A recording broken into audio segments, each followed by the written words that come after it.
ಬ್ರಹ್ಮಾವರ ತಾಲೂಕು ಕಚೇರಿಯಲ್ಲಿ ಶುಕ್ರವಾರ ವಿಶ್ವಕರ್ಮ ಜಯಂತಿ ಕಾರ್ಯಕ್ರಮ ಜರುಗಿತು. ತಾಲೂಕು ಪಂಚಾಯಿತಿ ಕಾರ್ಯನಿರ್ವಹಣಾಧಿಕಾರಿ ಇಬ್ರಾಹಿಂಪುರ ದೀಪ ಬೆಳಗಿ ವಿಶ್ವಕರ್ಮವರ ಭಾವಚಿತ್ರಕ್ಕೆ ಪುಷ್ಪನಮನ ಸಲ್ಲಿಸಿದರು. ಈ ಸಂದರ್ಭ ತಹಶೀಲ್ದಾರ್ ರಾಜಶೇಖರ ಮೂರ್ತಿ ಮಾತನಾಡಿ, ಜಗತ್ತಿನ ಸೃಷ್ಟಿಕರ್ತ ಅಂದ್ರೆ ವಿಶ್ವಕರ್ಮ.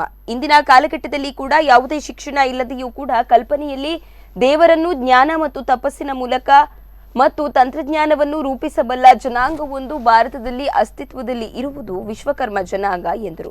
ಮುಖ್ಯ ಅತಿಥಿಯಾಗಿ ಪತ್ರಕರ್ತ ಬಂಡಿಮಠ ಶಿವರಾಮ್ ಆಚಾರ್ಯ ಮಾತನಾಡಿ, ವಿಶ್ವದ ಸೃಷ್ಟಿ ವಿಶ್ವಕರ್ಮನಿಂದ ಆಗಿತ್ತು. ಪಂಚತತ್ವ ಪಂಚಶಿಲ್ಪದ ಮೂಲಕ ಮನುಷ್ಯ ಚಲಚರ ಜೀವಿ ಸಸ್ಯಗಳ ಸೃಷ್ಟಿಯಾಗಿ ವಿಶ್ವದ ನಿಯಂತ್ರಣ ಮಾಡುವವ ವಿಶ್ವಕರ್ಮ. ನಾವು ಯಾವುದೇ ದೇವರ ಪೂಜೆ ಪ್ರಾರ್ಥನೆ ಮಾಡಿದ್ರೂ ಅದು ದೇವರ ದೇವ ವಿಶ್ವಕರ್ಮನನ್ನು ಪೂಜಿಸಿದಂತೆ ಎಂದರು. ಉಪತಹಶೀಲ್ದಾರ ರಾಘವೇಂದ್ರ, ದೇವಕಿ, ರವಿಶಂಕರ್, ಕಂದಾಯ ನಿರೀಕ್ಷಕ ಲಕ್ಷ್ಮೀನಾರಾಯಣ ಭಟ್ ಇನ್ನಿತರರು ಉಪಸ್ಥಿತರಿದ್ದರು.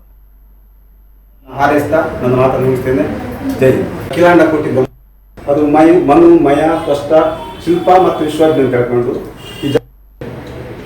ಹಾಗೆ ದೇವ ಒಬ್ಬ ನಾಮ ಹಲವು ಅಂತ ಹೇಳ್ತೇವೆ. ಈಗ ಅನೇಕ ರೀತಿಯಲ್ಲಿ ನಾವು ಹೇಳ್ತೇವೆ.